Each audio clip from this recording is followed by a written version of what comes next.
बिस्मिल्लाहिर्रहमानिर्रहीम। अस्सलामुअलैकुम students, my name is Mohammad Usman Salim. I am from UGI chemistry department. Students, हमने chapter 8 start किया था और चैप्टर 8 में हमने पहले लेक्चर में रिवर्सिबल और इरिवर्सिबल रिएक्शंस क्या हैं, फॉरवर्ड रिवर्स रिएक्शन को हमने डिटेल में देखा, इनके कंपैरिजन देखे। उसके बाद सेकंड लेक्चर में हमने केमिकल इक्विलिब्रियम स्टेट क्या है इसे डिस्कस किया। फॉरवर्ड रिएक्शन का रेट कब ज़्यादा होगा, रिवर्स रिएक्शन का रेट कब ज़्यादा होगा, इन चीज़ों को हमने जो था वो माइनरली डिस्कस भी किया। स्टूडेंट्स, आज का जो हमारा मेन टॉपिक है that is law of mass action. तो आइए हम अपना आज का लेक्चर स्टार्ट करते हैं, law of mass action.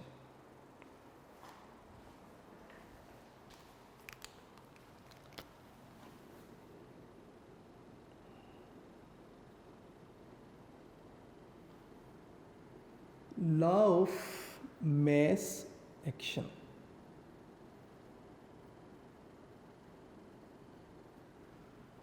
Dear students, this law was given by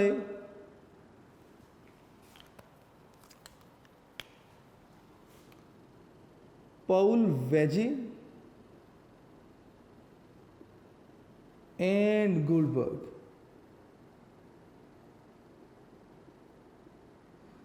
In 1864 इन्होंने बताया कि किस तरह इक्विलिब्रियम स्टेज पे हम रिएक्टेंट्स, प्रोडक्ट्स या मिक्सचर की कंसंट्रेशन को कैलकुलेट कर सकते हैं। इस लॉ की स्टेटमेंट क्या थी, हम स्टेटमेंट को देखेंगे ज़रा।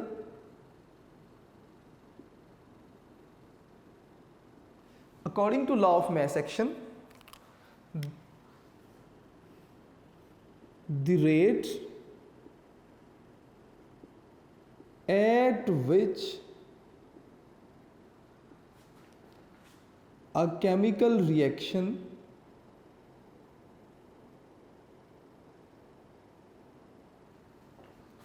proceed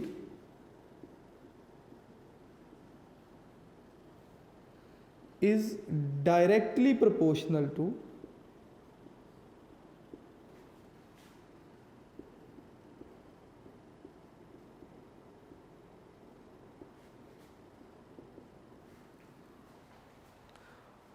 product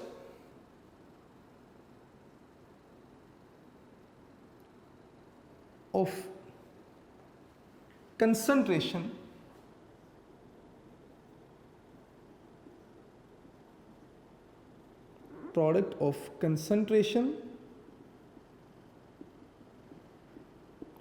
of active masses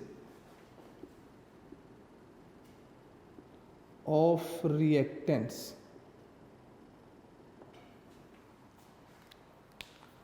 It means कि रेट यानी कि स्पीड, किस स्पीड से रिएक्शन प्रोसीड करेगा, ये डायरेक्टली प्रोपोर्शनल होगा किसके, जो रिएक्टेंट्स हैं इनके एक्टिव मैस को भी डिस्कस करेंगे, इनके एक्टिव मैसेस के प्रोडक्ट के। यानी कि एक्टिव मैस जितना ज़्यादा होगा, किसी रिएक्शन का मैस, रिएक्टेंट के मैसेस जितने ज़्यादा होंगे, वो रिएक्शन उतनी ही ज़्यादा स्पीड से प्रोसीड करेगा। ठीक है। अब यहाँ पे वर्ड यूज़ हुआ एक्टिव मैस। स्टूडेंट्स, मैं अक्सर अपने स्टूडेंट से कहता हूँ कि आपने इसे याद रखना है कुछ इस तरह कि एक्टिव मैस वो मैस है जो कि रिएक्शन में पार्टिसिपेट करता है। फॉर एग्जांपल, अगर आपके पास 10 मोल हैं एक रिएक्टेंट के और जब रिएक्शन हुआ तो उसमें से सिर्फ 3 मोल ने रिएक्शन में पार्टिसिपेट किया, तो those 3 moles are active mass. तो इसे आपकी बुक कुछ इस तरह लिखती है कि एक्टिव मैस, इसे आप रिप्रेजेंट करते हैं इन स्क्वायर ब्रैकेट्स। आप इसे स्क्वायर ब्रैकेट्स से रिप्रेजेंट करते हैं और ये है क्या, ये कंसंट्रेशन है and is concentration in mole per dm cube of reactants in dilute solution. यानी कि जब भी आप एक्टिव मैस की कंसंट्रेशन लेंगे तो उसका यूनिट क्या होगा, मोल पर डीएम क्यूब। ये आपने याद भी रखना है। स्टूडेंट्स, हमने इसकी एक्सप्लेनेशन देखनी है तो हम डायरेक्ट एक्सप्लेनेशन की बात करेंगे।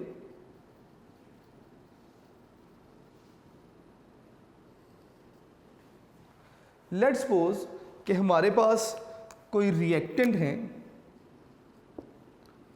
A प्लस बी, ये रिएक्ट करते हैं और आपके पास जो प्रोडक्ट्स बनती हैं that is C plus D. A और बी ने रिएक्ट किया और C और D प्रोडक्ट्स दे दिया। स्टूडेंट्स, ए और बी जब रिएक्ट करके प्रोडक्ट्स देंगे तो ये फॉरवर्ड रिएक्शन, और C और D जब वापस रिएक्टेंट्स में डीकम्पोज होंगे तो ये रिवर्स रिएक्शन। अब अकॉर्डिंग टू या by definition of law of mass action, वैसे लॉज की मोस्टली स्टेटमेंट होती है, आप डेफिनेशन भी कह सकते हैं। By definition of law of mass action, किसी भी रिएक्शन का रेट डायरेक्टली प्रोपोर्शनल होता है उसके रिएक्टेंट्स की कंसंट्रेशन के प्रोडक्ट के। तो अगर मैं सिर्फ फॉरवर्ड रिएक्शन की बात करूं तो मैं लिख सकता हूं कि रेट ऑफ फॉरवर्ड रिएक्शन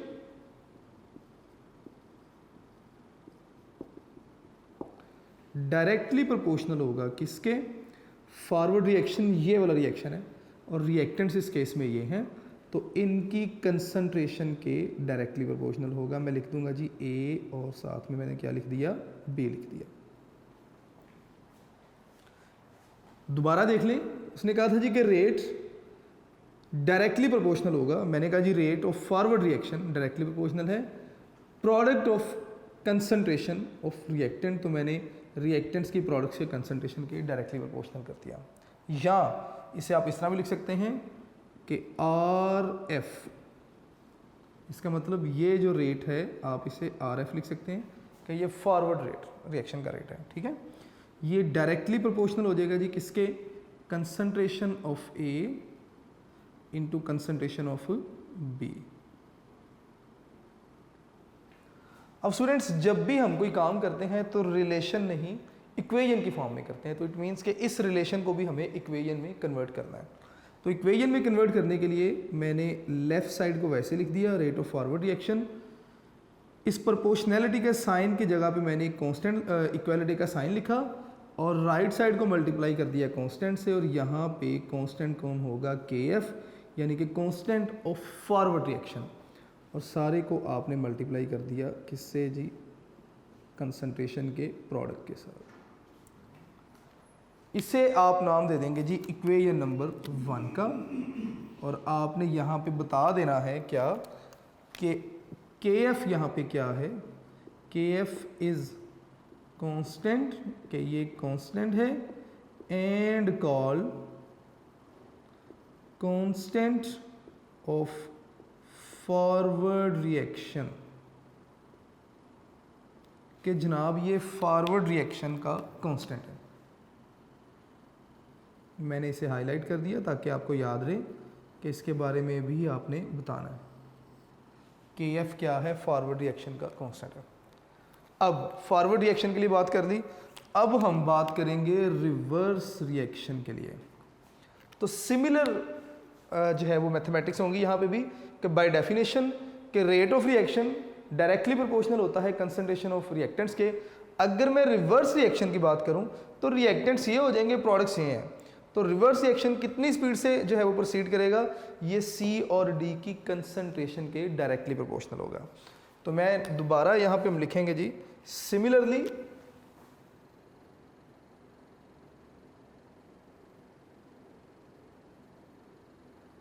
क्या कि rate of reverse reaction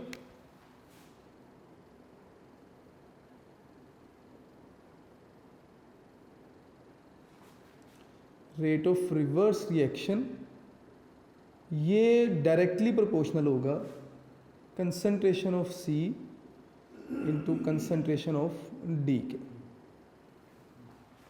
relation है इक्वेशन में कन्वर्ट करना है, तो इक्वेशन में कन्वर्ट करने के लिए rate of reverse reaction proportional हो जाएगा जी। पहले सिंपली लिख लें जैसे हमने पहले लिखा था, कंसंट्रेशन ऑफ सी और कंसंट्रेशन ऑफ डी के। अब आपने इसे इक्वेशन में कन्वर्ट करना है, तो आर आर वैसे ही आ गया, rate of reverse reaction. Proportionality का साइन की जगह इक्वालिटी, राइट साइड को मल्टीप्लाई किया कांस्टेंट से, और यहाँ पे जो कांस्टेंट है दैट इज़ के आर, और सारे को आप लिख देंगे जी कंसंट्रेशन ऑफ सी और इसी तरह कंसंट्रेशन ऑफ डी। यहाँ पे आपने बता देना है कि इस इक्वेशन को पहले आप नाम दे दें इक्वेशन नंबर 2 का, और इसी तरह यहाँ पे भी आपने बता देना है कि के आर क्या है, कांस्टेंट ऑफ रिवर्स रिएक्शन, कि ये रिवर्स रिएक्शन का कांस्टेंट है। डियर स्टूडेंट्स, अब आपने करना क्या है, हमें पता है कि एट इक्विलिब्रियम जी क्या होता है, इक्विलिब्रियम पे दोनों रिएक्शंस की जो स्पीड है या रेट है वो क्या हो जाता है जी, इक्वल हो जाता है। मैं लिखूंगा जी कि rate of forward reaction become equal to rate of reverse reaction at equilibrium. तो आप क्या करें, यहाँ पे रेट ऑफ फॉरवर्ड रिएक्शन की वैल्यू फ्रॉम इक्वेशन 1 और रेट ऑफ रिवर्स रिएक्शन की वैल्यू फ्रॉम इक्वेशन 2 पुट कर दें। मैं यहाँ पे लिख दूंगा जी कि यहाँ हम इस तरह भी लिख सकते हैं कि रेट ऑफ फॉरवर्ड रिएक्शन क्या है, के एफ ए इंटू बी। तो मैं लिख दूंगा जी रेट ऑफ फॉरवर्ड रिएक्शन की जगह पे कि K F concentration of A into concentration of B, और इसी तरह इक्वल हो जाएगा जी रेट ऑफ रिवर्स रिएक्शन के लिए K R concentration of A sorry concentration of C into concentration of D. लें जी कंसंट्रेशन ऑफ सी, और यहाँ पे आप लिख देंगे जी कंसंट्रेशन ऑफ डी। अब आपने करना क्या है, आपने कांस्टेंट्स को एक तरफ ले आना है और कंसंट्रेशंस को एक तरफ ले जाना है। ठीक है, तो मैं इस तरह कर सकता हूँ कि ये के आर इधर मल्टीप्लाई हो रहा है, इस तरफ आकर डिवाइड होगा, और कंसंट्रेशन ए और बी की मल्टीप्लाई इस तरफ आकर डिवाइड, यानी कि क्रॉस मल्टीप्लिकेशन हो जाएगी यहाँ पर। तो ये क्या बन जाएगा जी, के एफ बाय के आर, ये सारा इक्वल हो जाएगा जी किसके, concentration of C concentration of D divided by concentration of A और कंसंट्रेशन ऑफ बी। लें इसे आप नाम दे दें इक्वेशन नंबर 3 का। स्टूडेंट्स, आपने यहाँ पे बताना है कि एज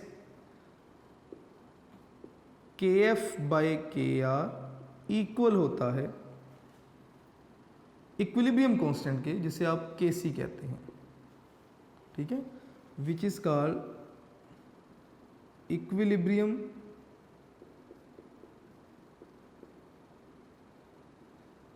कांस्टेंट।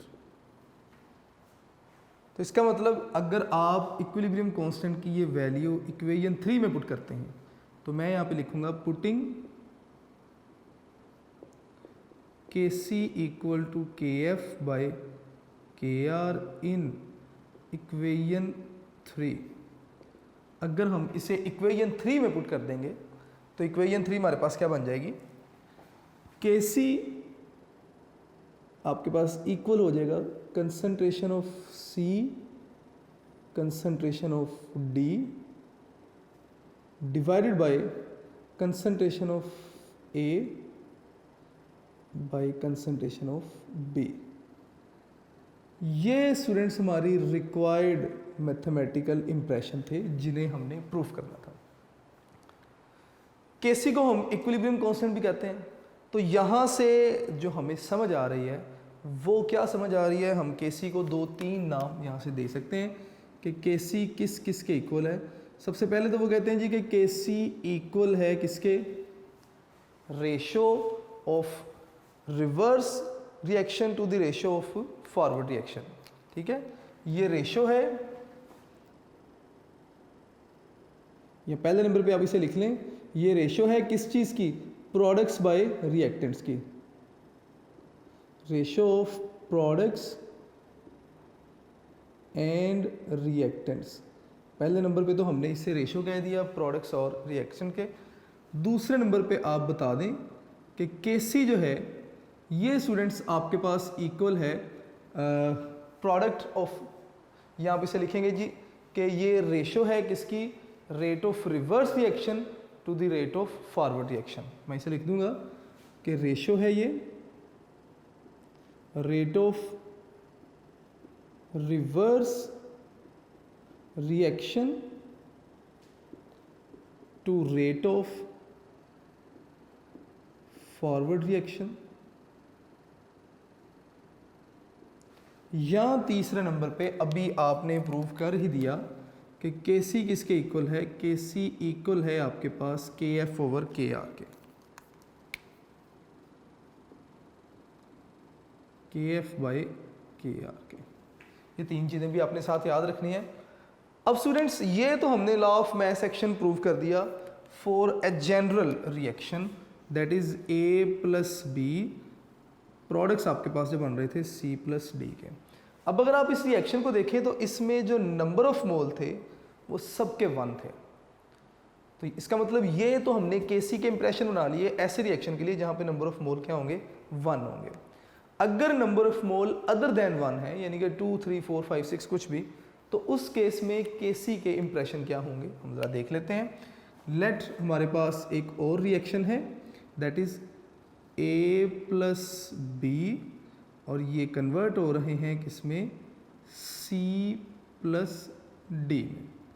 जो ए के नंबर ऑफ मोल हैं इन्हें आप लिख दें जी स्मॉल ए, बी के नंबर ऑफ मोल को स्मॉल बी, सी के number of mole small C और डी के number of mole small D. Dear students, इनके लिए अगर आप केसी के इंप्रेशन बनाना चाहें तो 10th क्लास में भी आपने ये इंप्रेशन बनाए हैं। मैं यहाँ पे फाइनल रिजल्ट्स ही लिखूँगा। इस केस में जो केसी आपके पास इक्वल होगा बिल्कुल वही फार्मूला जो यहाँ पे आपने लिखा कि concentration of C concentration of D divided by concentration of A और साथ में कंसंट्रेशन ऑफ बी। फ़र्क कहाँ पर आएगा, आपने इनके नंबर ऑफ मोल्स को इनकी पावर्स बना देना है। सी के जो नंबर ऑफ मोल हैं वो सी की पावर, डी के जो नंबर ऑफ मोल हैं वो डी की पावर, ए के नंबर ऑफ मोल ए की पावर और बी के नंबर ऑफ मोल बी की पावर। ये आपके पास केसी के इंप्रेशन बन जाएंगे कब, जब आपके पास गिवन रिएक्शन के कुछ ना कुछ नंबर ऑफ मोल मौजूद होंगे। That was all in law of mass section. अब नेक्स्ट आपने यूनिट्स ऑफ केसी के बारे में बता देना है कि केसी तक तो हम पहुंच गए, अब केसी के यूनिट्स क्या होंगे। स्टूडेंट्स, यूनिट्स के लिए मैं अक्सर बात करता हूं कि आपने याद रखना है कि केसी के अगर यूनिट होंगे तो मेन जो है वो मोल पर डीएम क्यूब ही होगा। हाँ, इनकी पावर पॉजिटिव भी हो सकती है या नेगेटिव भी हो सकती है। वो कैसे, वो हम अब नेक्स्ट टॉपिक यानी कि यूनिट्स ऑफ केसी से देखेंगे। तो नेक्स्ट हम देखेंगे जी यूनिट्स ऑफ केसी। मैं ये साइड रिमूव कर रहा हूँ सारी और यहाँ पे हम केसी के यूनिट्स जो हैं वो डिटरमिन करने की कोशिश करेंगे।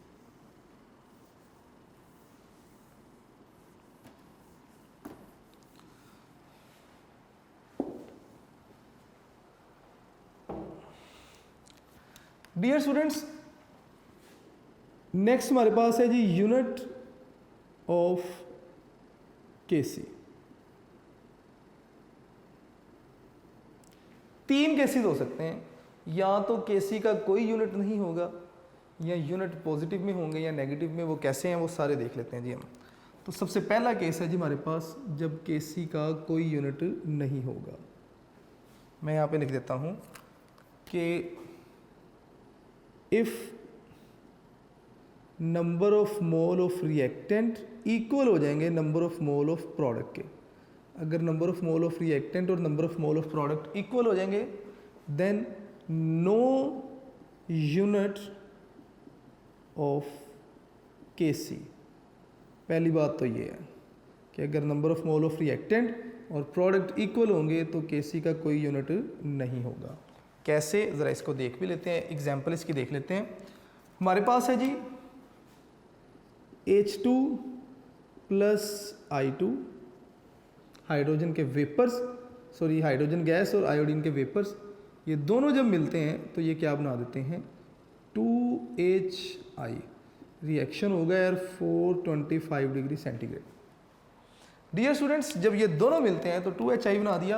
अगर आप इस तरफ रिएक्टेंट्स के नंबर ऑफ मोल देखेंगे तो 1 + 1 यानी कि टोटल नंबर ऑफ मोल कितने हैं 2, और प्रोडक्ट्स के भी नंबर ऑफ मोल टोटल कितने हैं जी 2। तो इस केस में अगर आप देखें रिएक्टेंट्स और प्रोडक्ट्स दोनों के नंबर ऑफ मोल इक्वल हो गए। अब अगर हम क्या करते हैं Kc की इक्वेशन लिखते हैं, Kc हमारे पास किसके इक्वल होगा जी प्रोडक्ट्स हमारे पास क्या हैं HI बाय रिएक्टेंट हमारे पास है क्या जी H2 और साथ में हमारे पास क्या है I2। स्टूडेंट्स, अगर आप क्या करेंगे, जो नंबर ऑफ मोल हैं वो पावर बन गई 2 आ गया। हर स्क्वायर ब्रैकेट में आपने मोल पर डीएम लिख देना। तो मैं यहाँ पे लिखूँगा Kc के यूनिट्स के लिए मोल पर डीएम क्यूब। मैंने स्टार्ट में आपसे कहा था कि यूनिट्स हमेशा मोल पर डीएम क्यूब ही होंगे। पावर ऊपर कितनी आ रही है जी 2। उसके बाद H2 के लिए मोल पर DM cube, no power. I2 के लिए मोल पर डीएम क्यूब, और इसकी भी कोई पावर जो है वो नहीं है। इनकी पावर्स ऐड करेंगे, नीचे भी +2 और ऊपर भी +2, तो ये कैंसल आउट हो जाएंगे। लिहाजा Kc का कोई यूनिट जो है वो नहीं होगा, no unit of Kc। Second case हमारे पास क्या है, अगर number of mole of reactants greater हो जाएंगे number of mole of product से। ले इसको देख लेते हैं। When NR is greater than NP, यानी कि number of mole of reactant greater है number of mole of products के, तो इस केस में Kc के यूनिट्स होंगे, और वो यूनिट्स कैसे होंगे ज़रा उन्हें देख लेते हैं। स्टूडेंट्स, एग्जाम्पल देख लेते हैं। हमारे पास एग्जाम्पल है जी N2 + 3H2, और ये मिल के क्या बना देंगे 2NH3। आयरन यहाँ पे कैटलिस्ट है, ठीक है। टेम्परेचर आपको पता है 450, प्रेशर यहाँ पे 200 atm होगा। स्टूडेंट्स, इसके लिए अगर Kc की इक्वेशन लिखेंगे तो दैट इज़ प्रोडक्ट्स ऊपर आ जाएंगे। प्रोडक्ट्स हैं जी NH3, और प्रोडक्ट्स की पावर क्या आ जाएगी जी 2, क्योंकि नंबर ऑफ मोल हमेशा पावर बन जाते हैं। और रिएक्टेंट्स हमारे पास क्या हैं, रिएक्टेंट्स आर N2, मैंने N2 लिख दिया स्क्वायर ब्रैकेट में, और दूसरे नंबर पे है H2 लिख दिया, और H2 के जो नंबर ऑफ मोल हैं वो हमने पावर बना दी इसको 3H2। अब आपने करना क्या है, आपने हर स्क्वायर ब्रैकेट में मोल पर डीएम लिख देना है, पावर एज इट इज़ रहेगी। Kc इक्वल हो जाएगा जी आपके पास NH3 की जगह आप लिखेंगे मोल पर डीएम क्यूब, और पावर आपने एज इट इज़ लिख दी 2। N2 की जगह आपने लिखा मोल पर डीएम क्यूब, पावर आपने एज इट इज़ लिख दी। H2 की जगह आपने लिखा मोल पर डीएम क्यूब, पावर आपने जो थी वो एज इट इज़ लिख दी, दैट इज़ 3। स्टूडेंट्स, अब होगा क्या कि टोटल नीचे पावर कितनी है 4 है, और ऊपर पावर कितनी है 2। तो इट मीन्स कि जब आप कैंसिलेशन करेंगे तो आपके पास क्या बच जाएगा, आपके पास बच जाएगा जी 1/मोल पर डीएम क्यूब, और नीचे जो पावर बचेगी दैट इज़ 2। और अगर आप इसे ऊपर ले जाएंगे तो ये बन जाएगा जी Kc इक्वल टू मोल पर डीएम क्यूब, और इस सारे की पावर नीचे से ऊपर आएंगे तो नेगेटिव हो जाएगी। तो इसका मतलब जो यूनिट्स आपके पास यहाँ पे बन रहे हैं दैट इज़ मोल -2 डीएम +6। तो ये आपके पास Kc के यूनिट बन जाएंगे। इसका मतलब ये हुआ कि जब number of mole of reactant ज़्यादा है, यूनिट वही है मोल पर डीएम क्यूब, लेकिन जो यूनिट्स की पावर आ रही है वो नेगेटिव हो जाएगी। इसको आसानी के लिए हम देखते कैसे हैं। आपने स्टूडेंट्स करना क्या है, आपने number of mole of reactant लिखना है minus number of mole of product देखना है कितना है। जो भी आंसर होगा, इन केस अगर number of mole of reactant ज़्यादा है number of mole of product से, आपने दोनों का डिफरेंस लिया, जो भी आंसर होगा आपने उस आंसर को मोल पर डीएम क्यूब लिख के माइनस के साइन के साथ उस आंसर को पावर बना देना है। जब आप आंसर को पावर बना देंगे तो सिंपली यही केसी के यूनिट होंगे। अगर आप यहाँ पे देखें, इस तरफ नंबर ऑफ मोल 4 थे, टोटल 1 + 3 4, इधर 2, 4 - 2 2, आंसर क्या आ रहा था 2, आपने सिंपली मोल पर डीएम क्यूब लिखा, माइनस के साइन के साथ जो डिफरेंस था उसे पावर बना दिया। ये बड़ा सिंपल सा रिलेशन है। अगर आप इसकी प्रैक्टिस करेंगे 1-2 बार तो वो आपके लिए चीज़ें आसान हो जाएंगी। थर्ड केस है जी स्टूडेंट्स, हम लास्ट केस देख रहे हैं इसका, यूनिट्स ऑफ केसी का। तो लास्ट केस में हमारे पास क्या आ जाएगा जी,